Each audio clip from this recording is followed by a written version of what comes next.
Election के चलते आज मालेगांव में सभी पत्रकार बंधुओं की एक मीटिंग का नियोजन किया गया था। उसके चलते पुलिस ऑफिसर और निवडणूक विभाग के अधिकारी इन्होंने पत्रकारों से बातचीत की। इसमें हमने कुछ चीज़ें सभी पत्रकारों को बताई है। इसके चलते हम सभी आवाम को भी कुछ बातें बताना ज़रूरी समझते हैं। उसमें पहले तो है जैसे इलेक्शन का जो भी ड्यूरेशन है, उसका जो कालावधि है, उसके दरमियान अभी आचार संहिता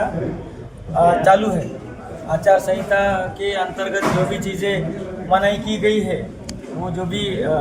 जिससे वो चीज़ें हो जाएगी, तो उनके ऊपर आचार संहिता के चलते कानूनी कार्रवाई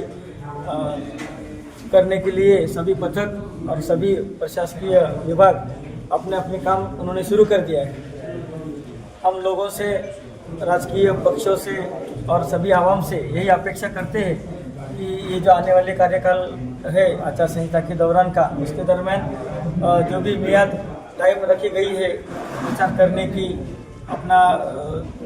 होटल बाकी आस्थापना ये चालू रखने की जो भी टाइमिंग है, उसको आप सब लोग तवज्जो करेंगे। और जैसे सोशल मीडिया पे कुछ लोग गलत तरीके से जो बयानबाजी हो, वीडियो डालना हो, किसी दूसरे के बारे में गलत सलत बोलना हो, किसी की धार्मिक और जातीय भावनाओं को दुखाने के पोस्ट चलाए जाएंगे, इनके ऊपर भी हमारी तरफ से सख्त कानूनी कार्रवाई की जाने वाली है। अभी जैसे आचार संहिता के दौरान देखा जा रहा है कि जो भी पॉलिटिकल पार्टीज अपने जलसे लेते हैं, कोई सभा का आयोजन करते हैं, तो उन्होंने सभी डिपार्टमेंट के सभी परमिशंस तुरंत लेके रखना ज़रूरी है। उससे प्रशासन को भी सहूलियत रहेगी और जो भी उनका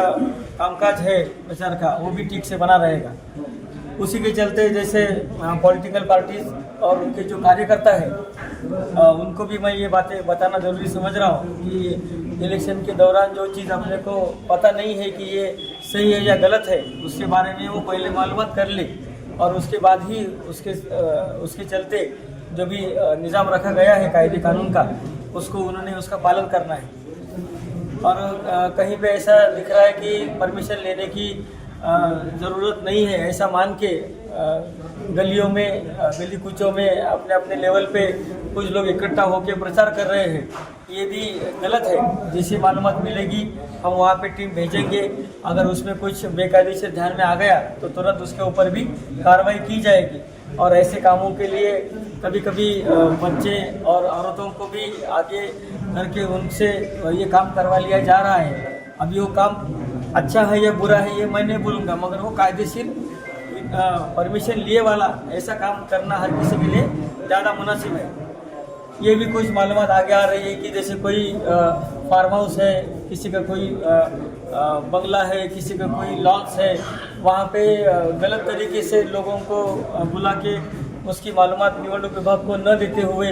वहाँ पे अगर कुछ बेकायदेशीर काम चलने की कोई मालूमात आती ही है तो उनके ऊपर भी हमारे जो भी पथक हमने गठित किए हैं उनको भेज के कार्रवाई ज़रूर की जाएगी। इसके लिए भी मैं सभी को पहले से आगाह करना चाहता हूँ। और ये जैसे आचार संहिता लगी है तब से जो पुलिस महकमा है, प्रशासकीय अधिकारी है, उनके अलग अलग पथक हैं, उन्होंने अपनी जो कार्रवाई है, जैसे फ्लाइंग स्क्वाड है, SST टीम है, इनका भी पूरा निज़ाम रखा गया है। उसके चलते कुछ कार्रवाइयाँ हमारी तरफ से हुई है और हमको लोगों से मालूमात भी मिल रही है। हमारी जो गोपनीय मालूमात निकलने का जो तरीका रहता है उससे भी हम पूरी तरह से मालूमात निकल रहे हैं। उसके चलते हाल ही के दिनों में आयशा नगर पुलिस स्टेशन हो, मालेगांव तालुका पुलिस स्टेशन हो, मालेगांव सिटी पुलिस स्टेशन हो, छावनी हो, ऐसे सभी पुलिस स्टेशन के अंतर्गत जैसे बेकायदेशीर दारू है, कोई वेपन्स है, बंदूक है, तलवार है और जैसे कोई गुटखा है, ऐसी सब चीज़ों की जैसी मालूमात मिल रही है वैसी कार्रवाइयाँ तुरंत तरीके से की जा रही है। और ये अभी आगे और चालू ही रहेगा। इसमें जैसे आपको देखने को मिलेगा कि हमने कोमिंग ऑपरेशन 2 दिन पहले लिया था, तब औरवाड़ी पुलिस स्टेशन में रात को जो कार्रवाई हुई उसमें एक बंदूक और एक वेपन भी हमको मिला था। ऐसी जो भी आगे कोमिंग ऑपरेशन हो, नाकाबंदी हो, पुलिस की तरफ से गाड़ियों की तपासनी हो, जो कोई अलर्ट ऑपरेशन के तहत पुलिस किसी गुनहगारों के घरों तक किसी कॉलोनी में जाएगी, तो आप लोगों को भी कभी हमारा आह्वान है कि आपके अगर पास कुछ मालूमात आती है तो वो भी पुलिस से तुरंत आपने शेयर करना है, और उसके लिए तुरंत कार्रवाई हमारी तरफ से ज़रूर की जाने वाली है। जैसे पहले भी मैंने बोला है कि ये आचार संहिता के कार्यकाल में बाहर की टीमें भी हमने इसमें लगवाई है, जैसे एलसीबी की टीम है, बाकी कोई स्क्वाड्स है, हमारे जो मुखबिर का जो हमारा निज़ाम रहता है वो सब हमने अभी एक्टिव मोड पे कर दिया है, और सभी मालूमात जैसे अभी और आगे बढ़ती जाएंगी वैसे कार्रवाइयाँ की जाने वाली है। सोशल मीडिया के लिए मैं एक बात और ख़ास तौर से बोलूँगा कि कोई अपने इंस्टाग्राम पे, चैनल पे, फेसबुक पे, यूट्यूब पे गलत तरीके से पोस्ट तो नहीं डाल रहा है, डाला तो उसके ऊपर कानूनी कार्रवाई भी की गई है और आगे भी सख्त कार्रवाई की जाएगी। उसमें ऐसा देखा गया है कि कोई राजकीय व्यक्ति के चेहरा, उनका नाम, किसी धार्मिक व्यक्ति का चेहरा, नाम लगा के झूठी फेक आईडी बना के कुछ हम डाल देंगे तो कानून हम तक नहीं पहुंचेगा, ऐसा कुछ लोगों का नज़रिया बन गया था। तो इसमें साइबर क्राइम जो हमारी ब्रांच है उसके भी हमने खास 2 लोगों को मालेगांव के लिए रखा है, वो भी उनके ऊपर नज़र रखे हुए हैं। ऐसे बहुत से लोगों को बुला के तुरंत तलब करके उनसे जो भी गलत बात अगर हुई है तो उसके लिए उनको तुरंत ताकीद दी गई है, और जिनके ऊपर कानूनी कार्रवाई बन सकती थी उनके ऊपर एफआईआर भी दाखिल हुआ है। तो ये सब चीज़ों का कुल मिला के ये है कि आचार संहिता के दौरान जो भी अपने देश का संविधान है, जो भी अपने देश का नियामक आयोग है, जो भी अपने देश में कायदे का अमल है, उसको आप सब लोगों ने पीछे माजी में भी तवज्जो रखा है, और आने वाले कार्यकाल में भी आपसे ये छोटी बड़ी गलतियाँ